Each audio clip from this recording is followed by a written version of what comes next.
Well, good morning to those of you in the Americas. Good afternoon if you're in Europe or Africa, and good evening to those of you further east. My name is Steve Lewis, and I'm a Senior Director of RISCTECH based in the UK. Thank you very much for joining us, and welcome to this RISCTECH seminar, which is the 6th of what is the 4th series we've run since May last year. The topic today is all about getting more out of reliability, availability, and maintainability modeling. Hopefully we can provide some useful and practical insights for you. A quick bit of housekeeping. We have muted everybody, so the sound won't be distorted by background noise. If you'd like to ask questions, then please use the Q&A function. So you get that by, if you just pull your cursor down the page, then the ribbon will pop up at the bottom and you'll see the Q&A with the speech bubbles there. Just click on that, type in your message. Please don't use the chat function. We've actually disabled that anyway.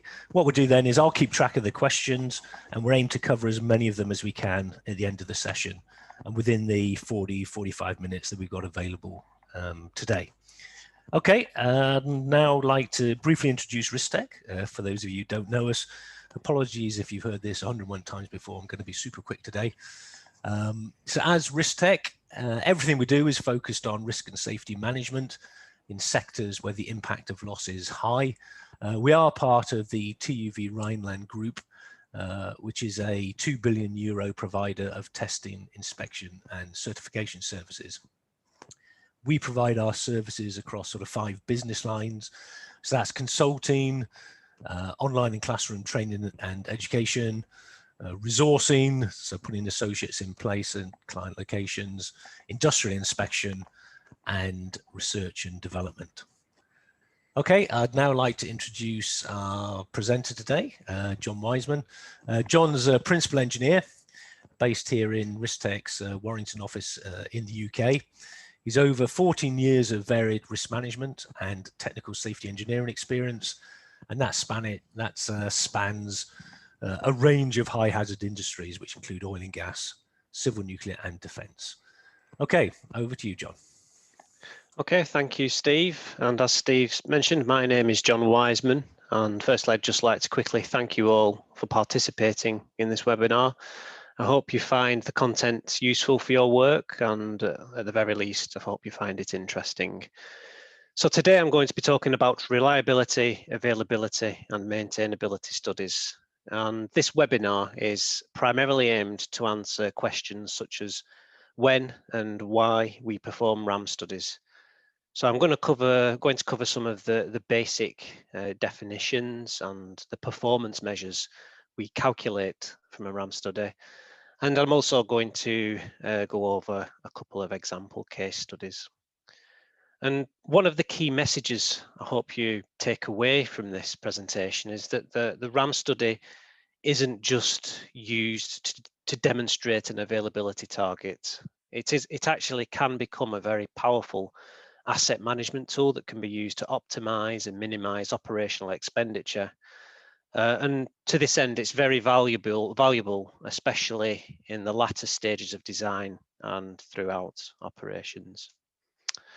Okay, so on this first slide, I've presented a number of reasons as to why we might perform a RAM study. There are probably many more, but perhaps the most fundamental output from a RAM study is a demonstration of the availability performance of our system. So many design projects have a contractual obligation to demonstrate the availability performance of their design.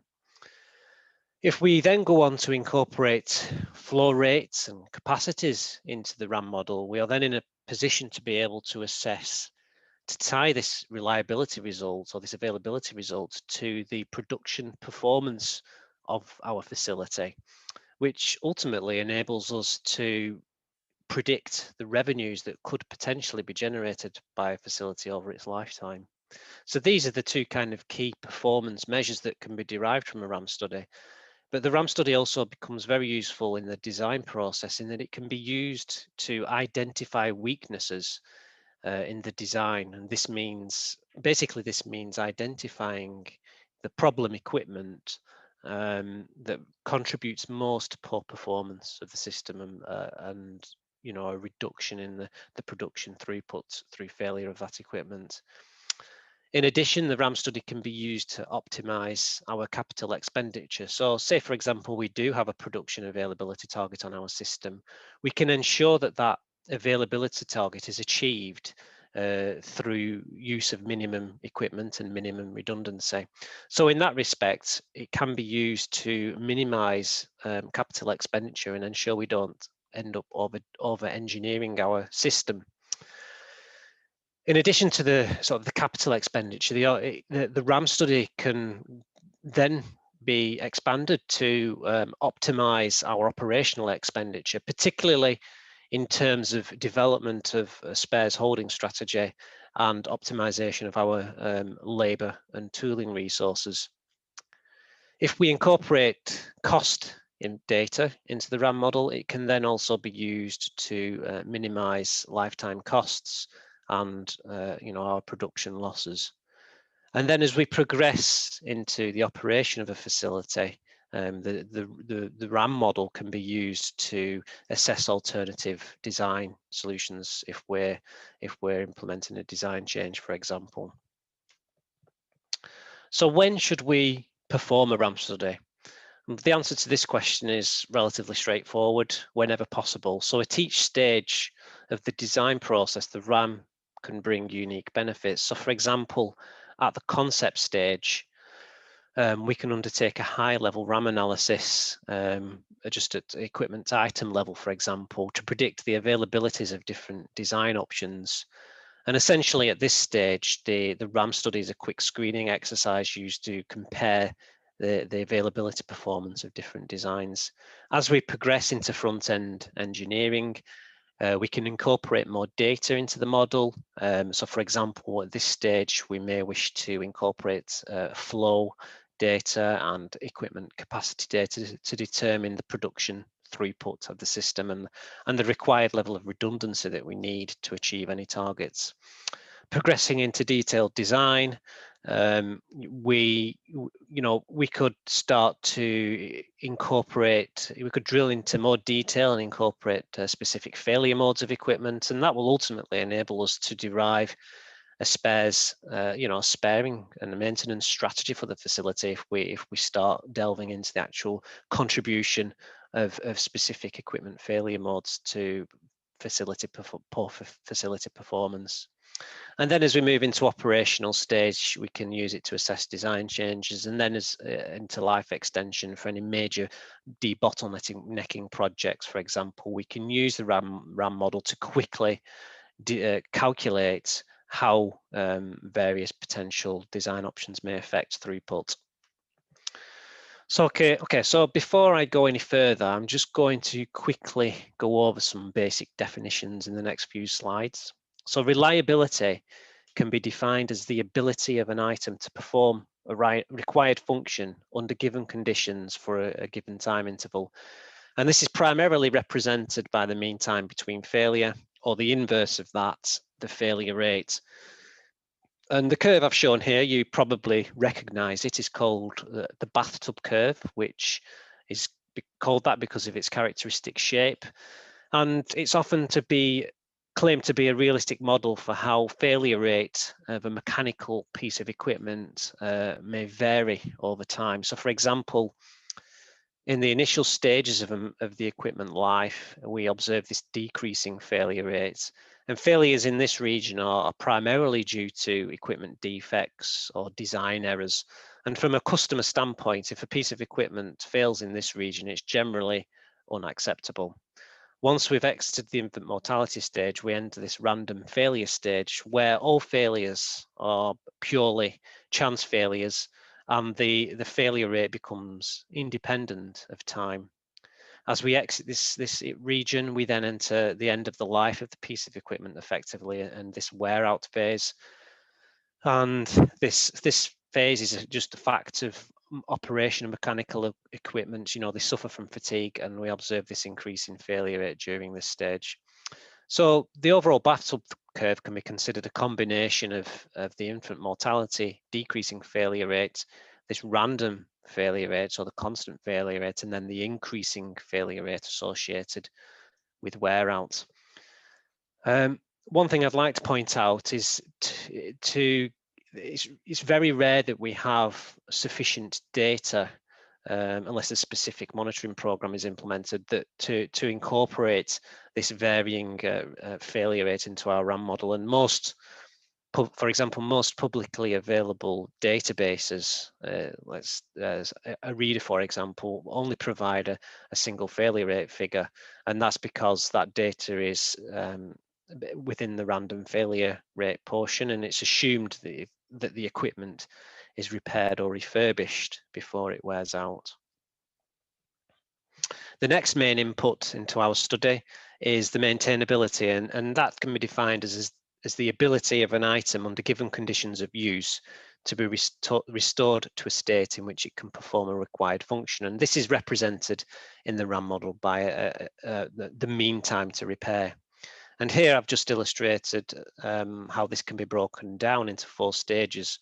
So we have the initial rundown phase, which is the time required for the equipment to cool down and be depressurized such that it becomes safe to work on and diagnose the faults.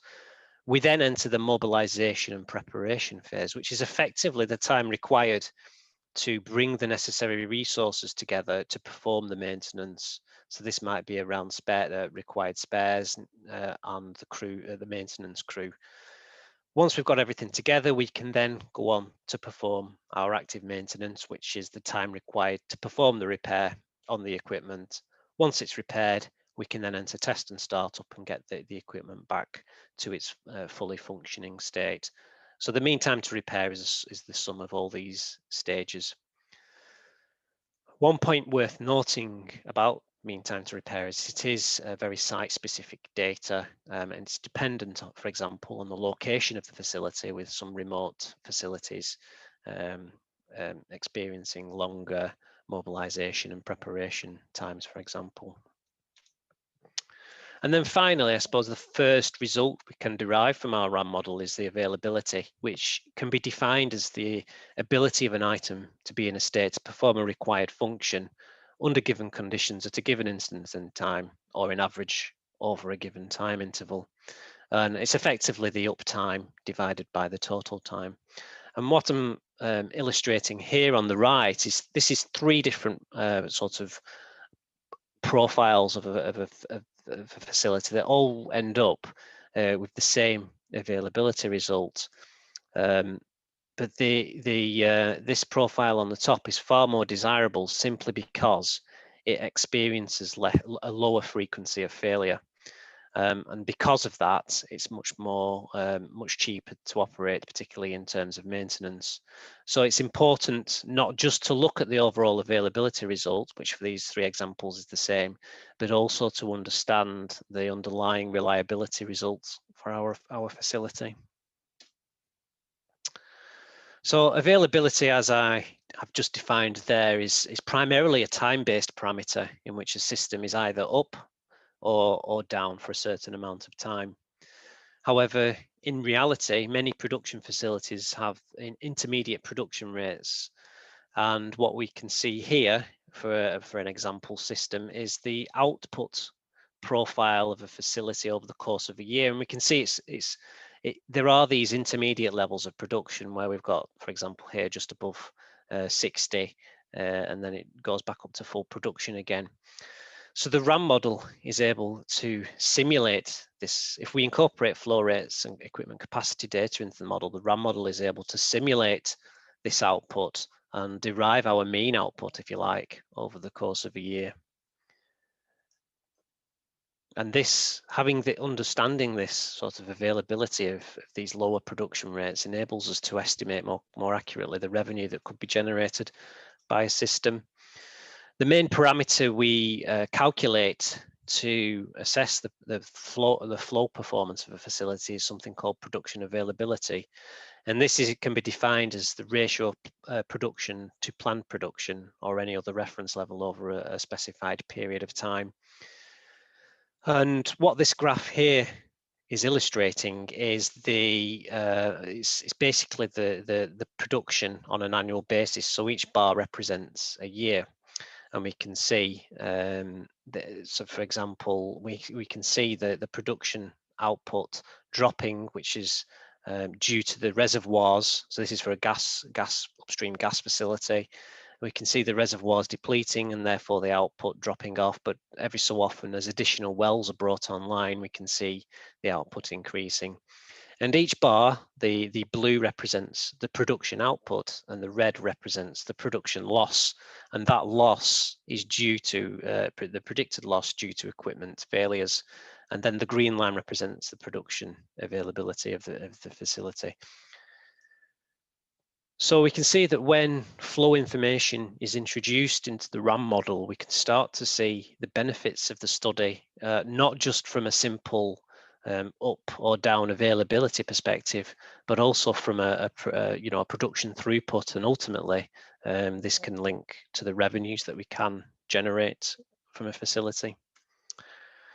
Just to quickly run over the typical results we can derive from a study. So I suppose the headline figure is the mean availability and the total downtime. So this total downtime can be expressed as either on an annual basis or for the overall life of the facility.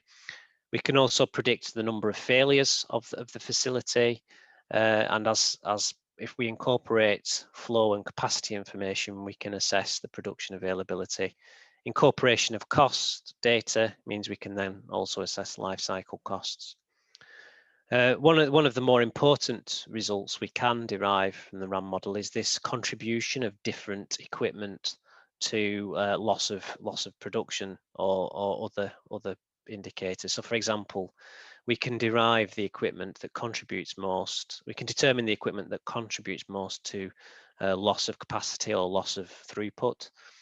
Equipment that contributes most to downtime, or problem equipment that results in more frequent failures of the facility, and also the costs, the equipment that costs the most.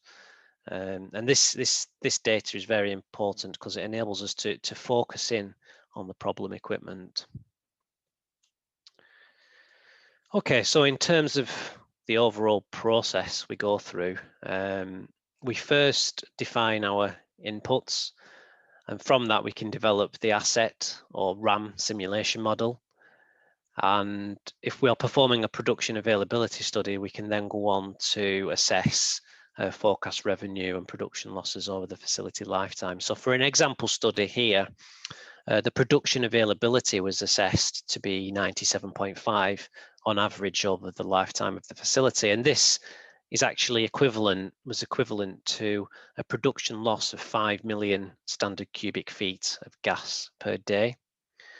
So the RAM model told us what the key contributors were, what equipment was causing this significant loss, and we were then able to incorporate potential changes to the system, particularly in terms of redundancy and increased sparing for the problem equipment, and that enabled us to increase the production availability from 97.5 to 97.95. Now that might not seem like a lot, but just this minor increase in production availability resulted in an increase in revenue of $1.3 million per year. So it can have the predictions can have a significant impact on the potential revenues, but it doesn't stop there. We can continually update our system and assess different configurations or operating philosophies and squeeze even more out of our system. So it's a continual process really of improvement.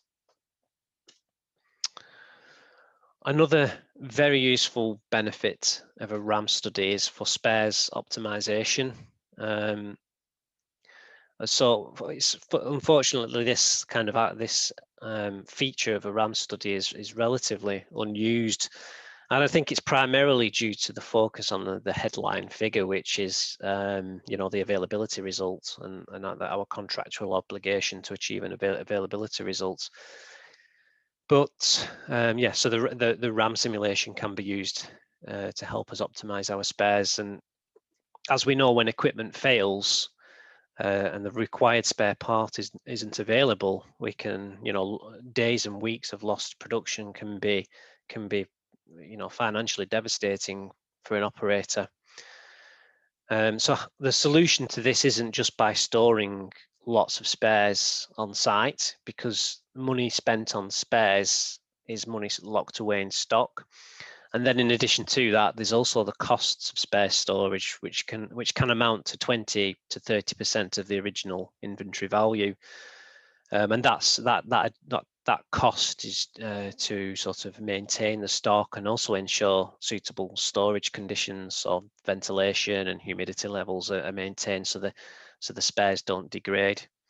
So it becomes a complex balancing act between maximizing production by having the spares available and minimizing spares costs.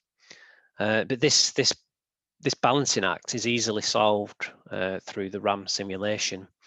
So a spares optimization simulation can be performed, which automatically calculates the optimum balance between the spares lifecycle costs and the production benefits of having a spare available. So the RAM model can track the location of spares, whether they're on site, at a country warehouse, or at a vendor factory, and we can incorporate information such as delivery times, restocking levels, purchasing costs and storage costs in order to sort of generate a proposed sparing strategy where production is maximized and spare costs are minimized. So if we look at this example, we can see that beforehand we just adopted a blanket 3 spares on site and 3 spares in the warehouse for all equipment. And you can see that the spare storage costs were very high, but then we ran the simulation and it automatically derived an optimum spares profile, which minimized the costs, but yet was able to also at the same time increase the output of the facility. So the RAM simulation can perform this balancing act, maximizing production and minimizing costs.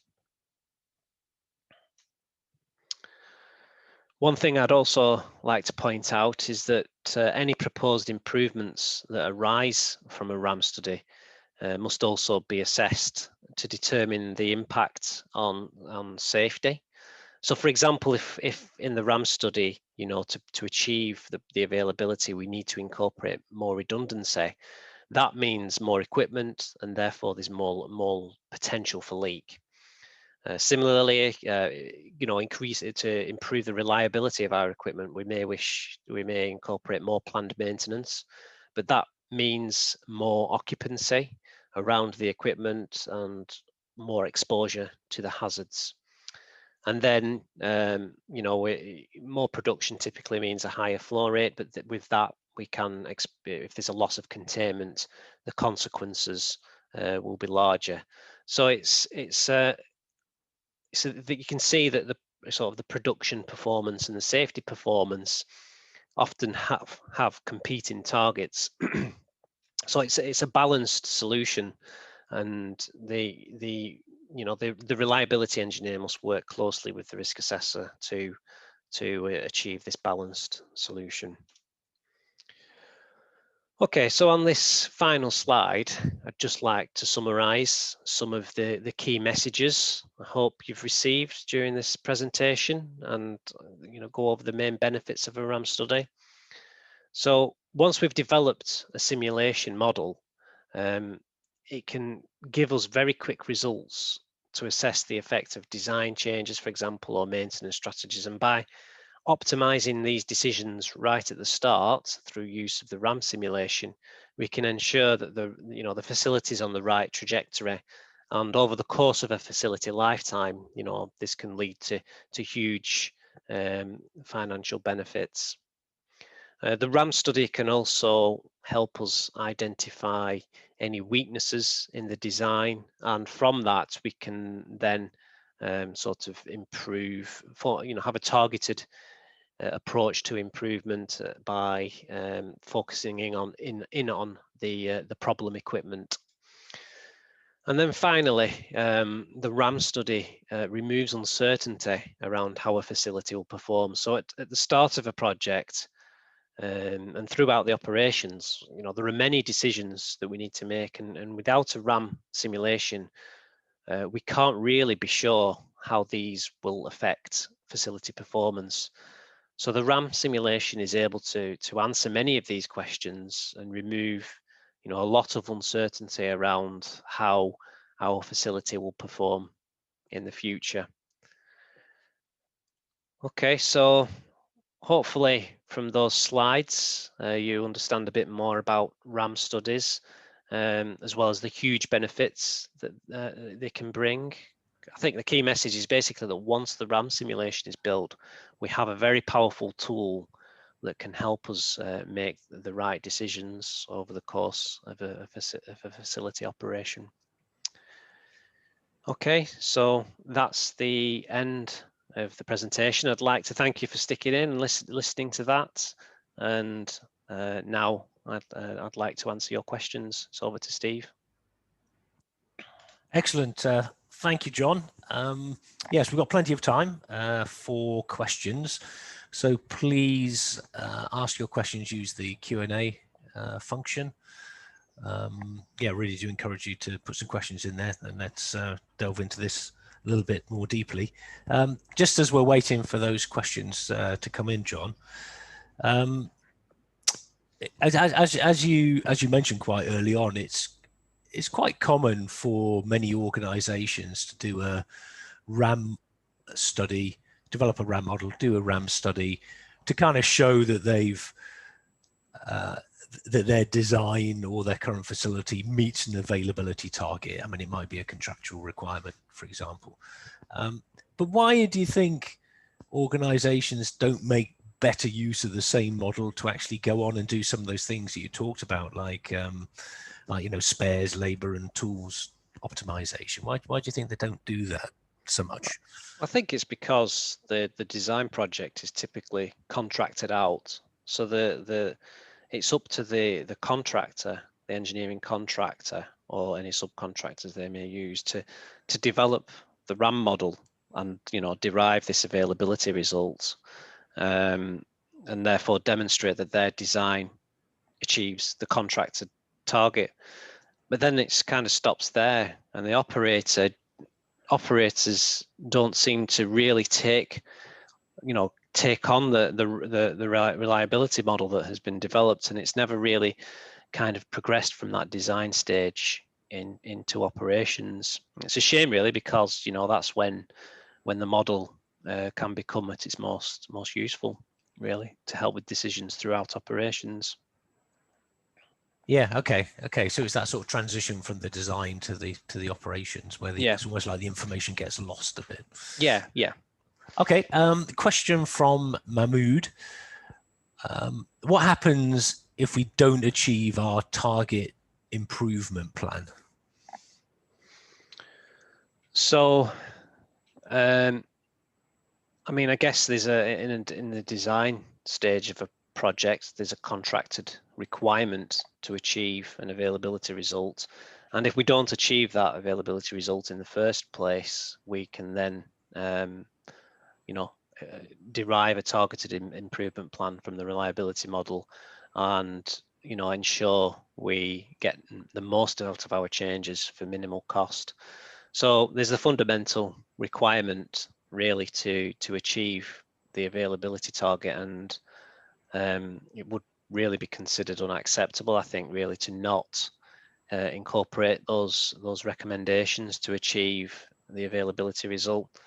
And then I suppose once that's achieved, you can then prioritize your improvements and do more of a cost benefit analysis, really, and that's the way that plan can be managed going forward. Okay, thank you. A question from Oscar.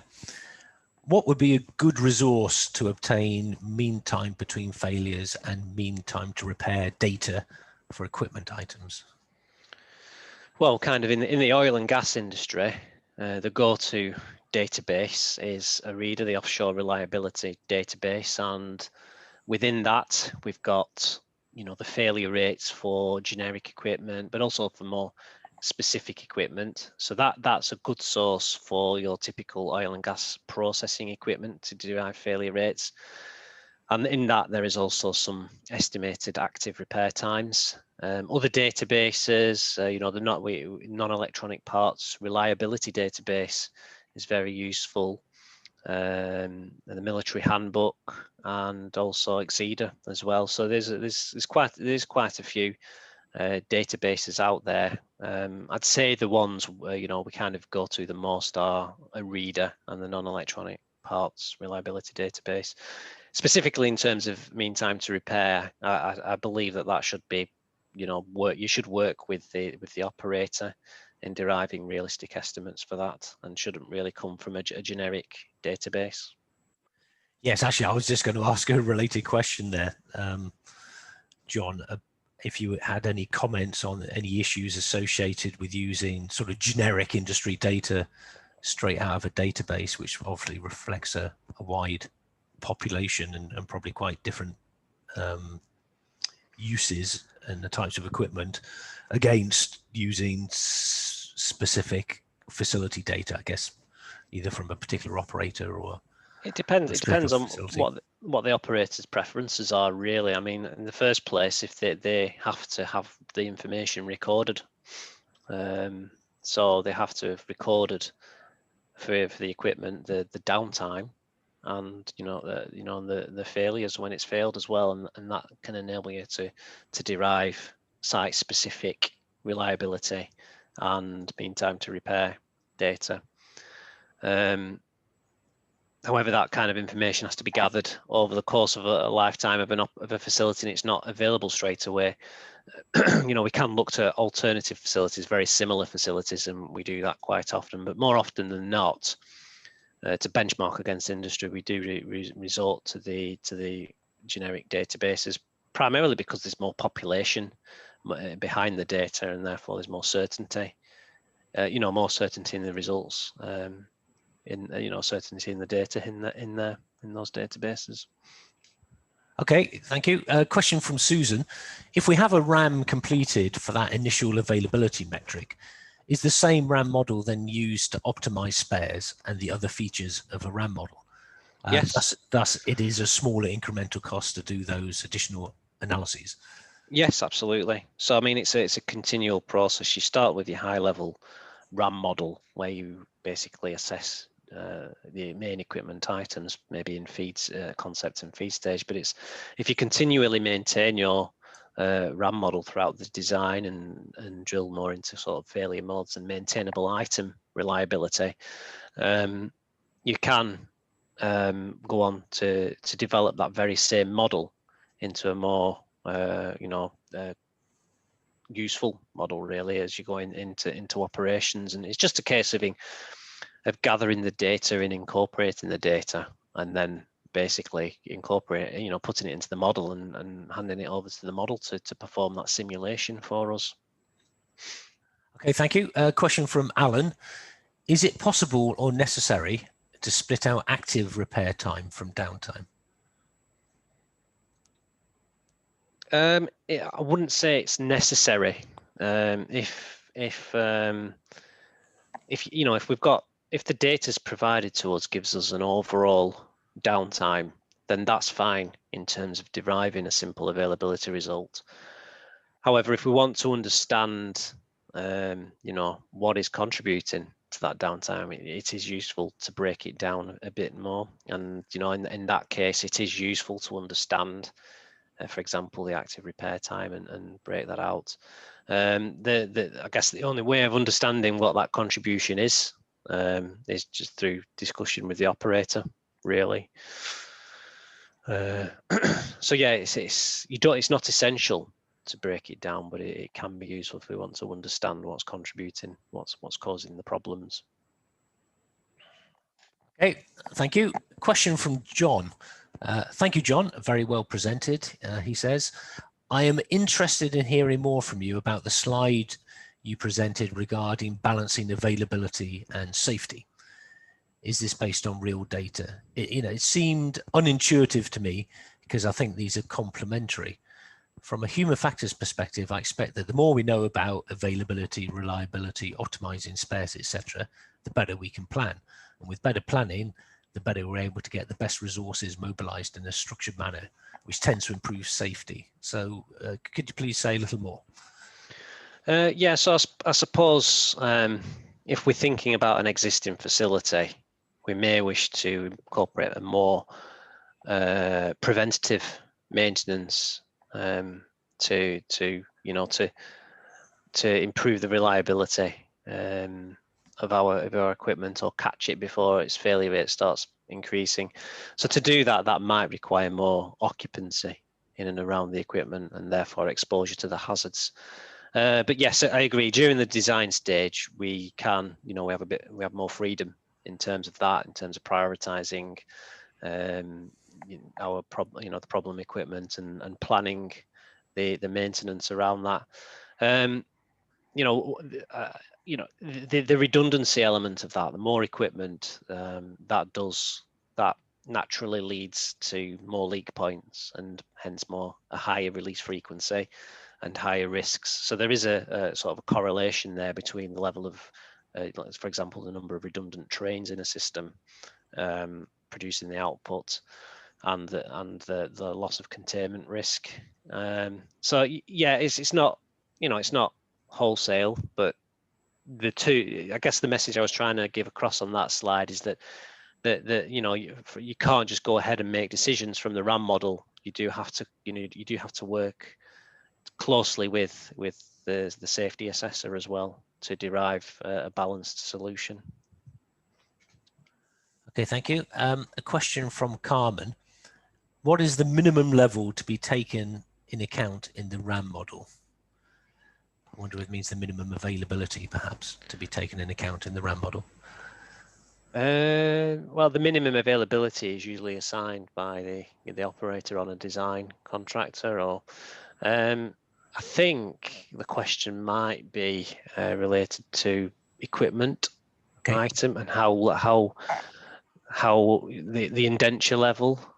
So whether we start at main equipment item or go into more specific failure modes. And I think, if I'm interpreting the question correctly, I think it depends on what stage of design you're at. So obviously at concept and feed stages, you want a relatively quick result. So at that stage, you would look at the overall equipment item reliability.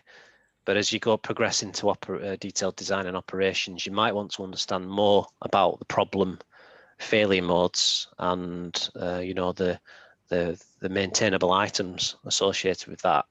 So that as you progress more into the design, you might kind of go into more and more detail and look at the maintainable items and the reliability data for that. So I mean, it's not you don't have to do that. If the target is just the availability result, you're okay with just equipment reliability.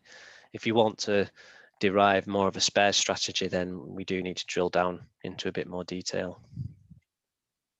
Okay, thanks, John. And then just one final question from me. I'm surprised nobody's asked it, because it usually does get asked, and that is, what software is most commonly used for RAM modeling? Is there any single best software out there, or are there quite a few places you can go? Yeah, there's a lot of RAM software out there. At RISCTECH, we have access to both Maros and Availability Workbench. Both pretty much perform the same function. And we also have Reliability Workbench. So yeah, there's a lot of software out there, as long as it can perform, this Monte Carlo simulation to simulate how a facility runs over its lifetime. It should be okay. But I mean, yeah, I suppose it depends on what the operator wants, and yeah, I'm not going to say what our preference is really, but that's yeah. So we use Availability Workbench and primarily, I would say. Okay, thanks, John. I think we can wrap up now then. We will make a recording available to everybody. It'll probably be close of business tomorrow when we can do that. And when you leave the webinar, you should automatically receive a survey in your browser. I mean, it literally takes, I don't know, 15 seconds for you to complete that. And we really do appreciate your feedback. There is one question on any topics you'd like to see in future webinars. So I really appreciate any feedback on that. That would be great. Also, if you've got any questions arising from what you've heard today, then please get in contact with us. There's a couple of email addresses on there. And also, I'm sure John will be happy to receive any emails directly as well. Or you can feel free to visit our website, and there are a ton of forms on that website where you can just sort of fill in and get in contact with us. So thank you, John, once again, and thank you everyone for your attention. We're really grateful for you all taking the time out of your busy schedules to listen to us today. The next webinar is on Thursday, this Thursday, and we're going to be talking about the hydrogen hazard. So I'm quite looking forward to that one. Hopefully you can join us for that one too. So in the meantime, please stay safe and stay secure and enjoy the rest of your day. Goodbye.